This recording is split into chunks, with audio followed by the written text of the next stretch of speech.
Anyway, slight change of mood. Had he lived, Ayrton Senna would have celebrated his 50th birthday earlier this year. Yeah, and the weird thing is I was talking about this to my 14-year-old son the other day, and he went, oh yeah, Ayrton Senna, was he that racing driver that got killed? God, that makes me feel really old. Well, I know, it's awful, but the thing is, I said to him, if you'd seen his funeral, you'd know he was a bit more than that. One of the world's greatest motor racing drivers, Ayrton Senna, has died after a crash at this afternoon's... Senna, 3 times a world champion, suffered massive head injuries. Formel 1 Weltmeister Ayrton Senna auf A million people lined the streets of his home city, Sao Paulo. The Brazilian government accorded full military honors. He felt in Brazil that his home country has declared 3 days of mourning. I think I was 9 years old, and I was racing that weekend. I just came in from a heat or a practice session, and my dad's working away on the car, and I remember him telling me. I remember going around to the back of the car and just bawled my eyes out. At 9 years, I remember it like it was yesterday. I remember exactly where it was, what spot. I could take you there right now. In Brazil, they remember Ayrton Senna as a sporting hero who gave away millions to help underprivileged children. Elsewhere in the world, though, we remember him best for this.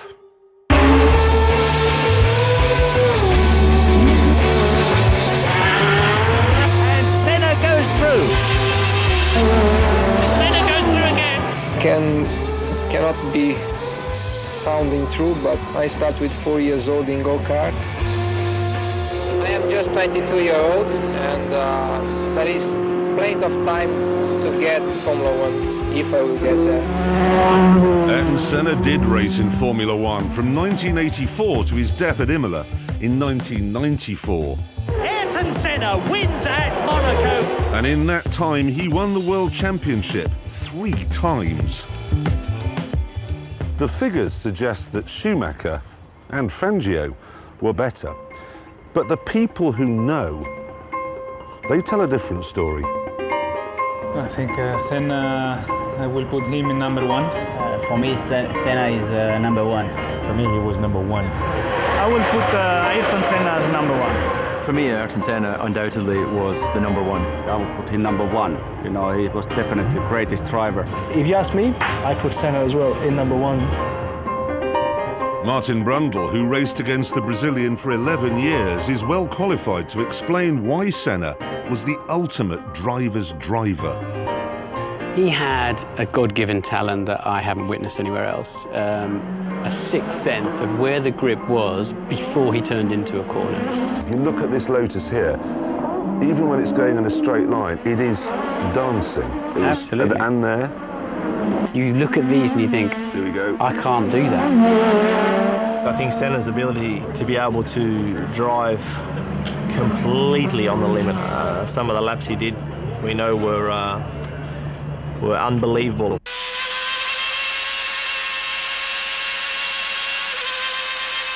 I mean, this is manic. Look at this, how he reads those 2 guys. He's absolutely on it, isn't he? This is... Look at that.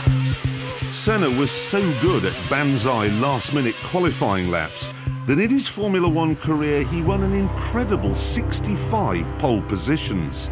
He had this gift to just go and find, we could all find a 10th or 2. The really great drivers can go and find a half a second or 3/4 of a second. However, Senna could do even better than that. In Monaco in 1988, he out-qualified his teammate, the great Alain Prost, by a scarcely believable 1.5 seconds.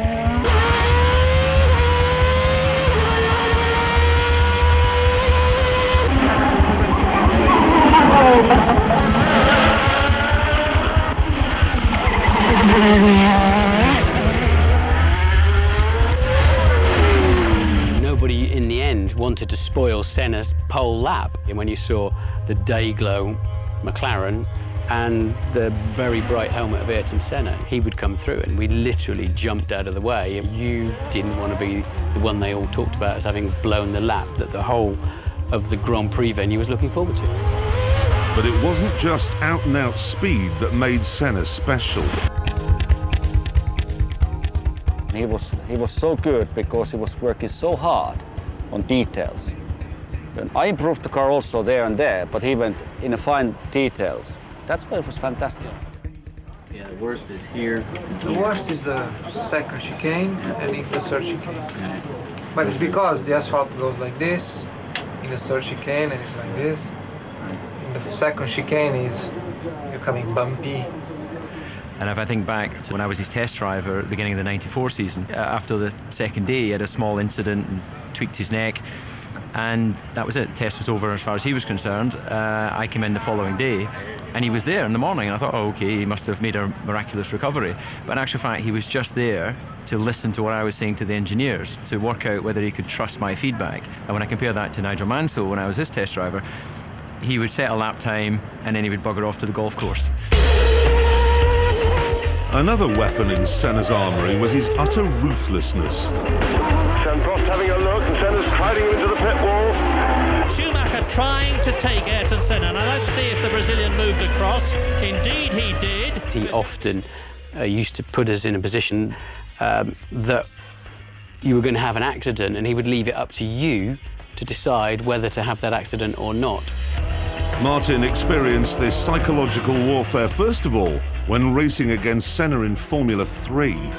Well, look, I've got a great big lead here, and he launches in from nowhere and then parks his Rolt on my shoulder. I couldn't get out of the car until they lifted his car off the top of mine. So when he wanted to overtake, he'd go on the inside and put the car in a place. If you try to take the corner, you're going to hit him. Yes, he would put you in a compromising position and then leave you to make the decision. And if you didn't run into him, then psychologically you were buried and finished. He would then know that every time after that he showed you a wheel, you jump out of the way. He's got Mansell climbing all over him. He has no reason to stay out. I think even the giants from Senna's era respected his toughness. I don't think there was any qualifying session or any race he went into that he wasn't prepared to put it on the line. Climbing all over the back. He's having a look, and he's inside Mansell. He was the toughest driver and the most ferocious driver to protect his area or space. And Senna, all his skills involved. He's got a much slower car, very clapped out tyres on his car. Mansell's got fresh rubber on, all the grip in the world.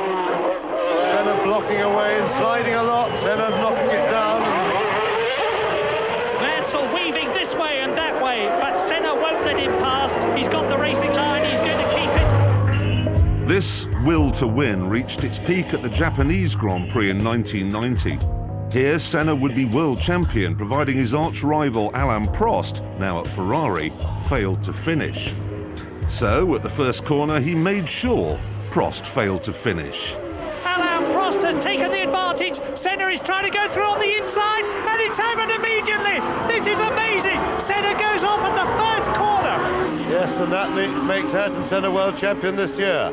He doesn't even try to brake. No. I mean, at that point, when they're back there, Senna, if he wanted to stay in the race, you'd have seen 2 puffs of blue smoke from his front tyres, where that gap was always going to disappear. He was driving into a disappearing wedge. After the crash, he showed absolutely no contrition.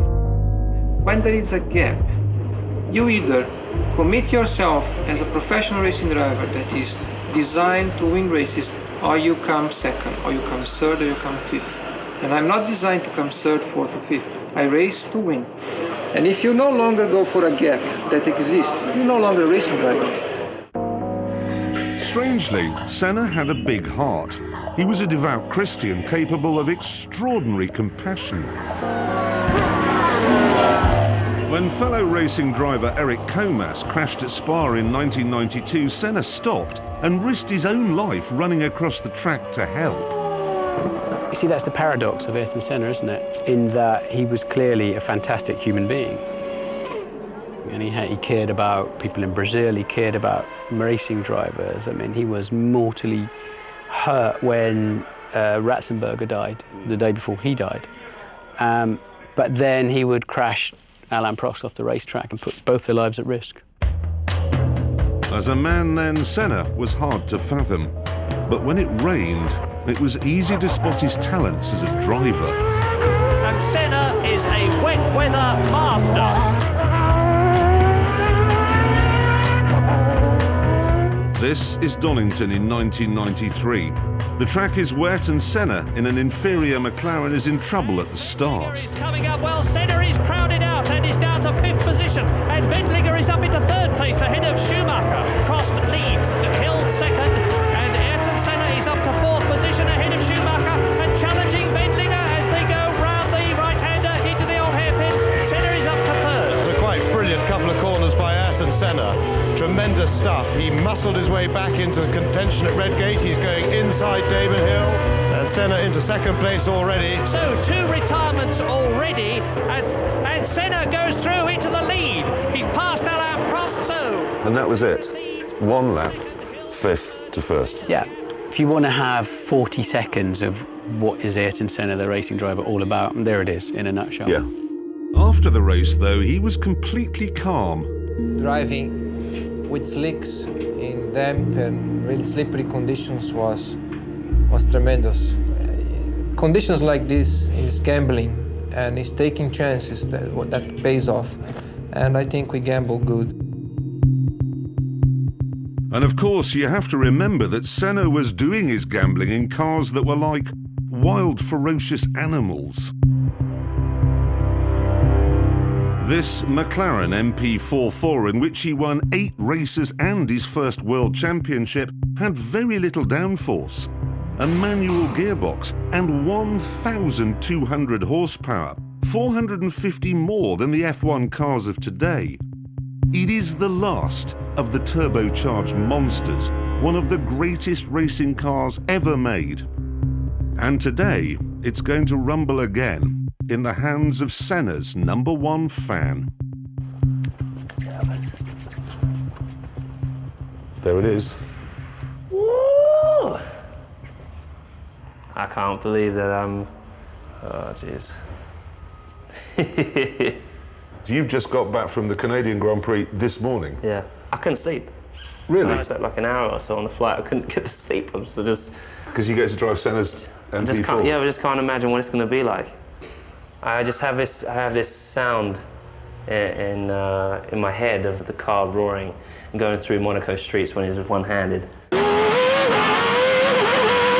I'm just going to go one-handed round and just see what it's like around one of the corners. Let's go, let's go. Can I go?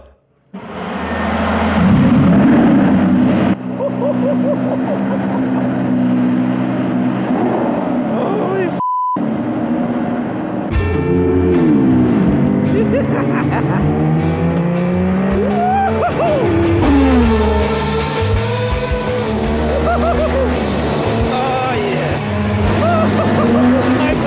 The racing back in the mid-80s, it was, I mean, there's an incredible scene, I think, with Nelson Piquet overtaking Senna on full opposite lock. I mean, very little in the way of safety, very little in the way of aerodynamic grip.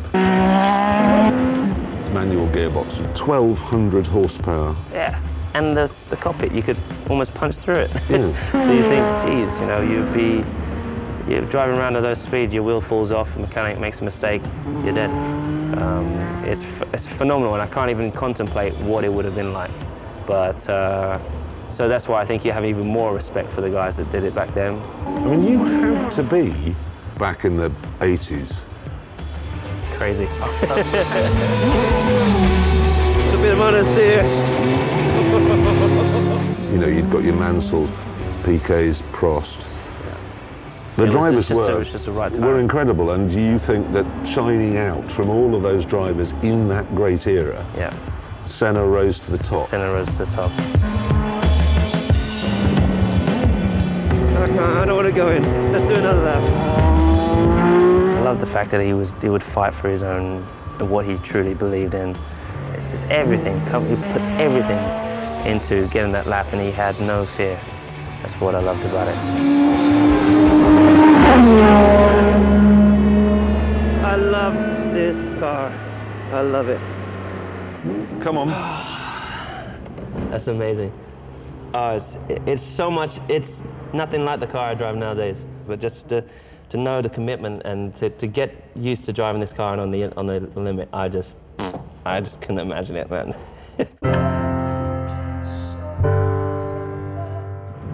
It's one one of the best days of my life. I just feel so blessed, you know. I dreamed my whole life of driving that car. My whole life. I just ticked off one of my dreams.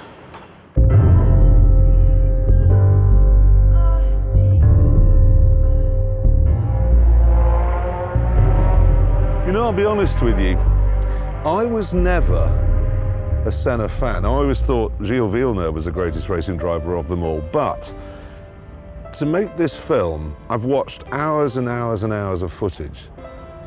And the thing is, Villeneuve was spectacular on a number of occasions. Senna, he was spectacular every single time he got in a car.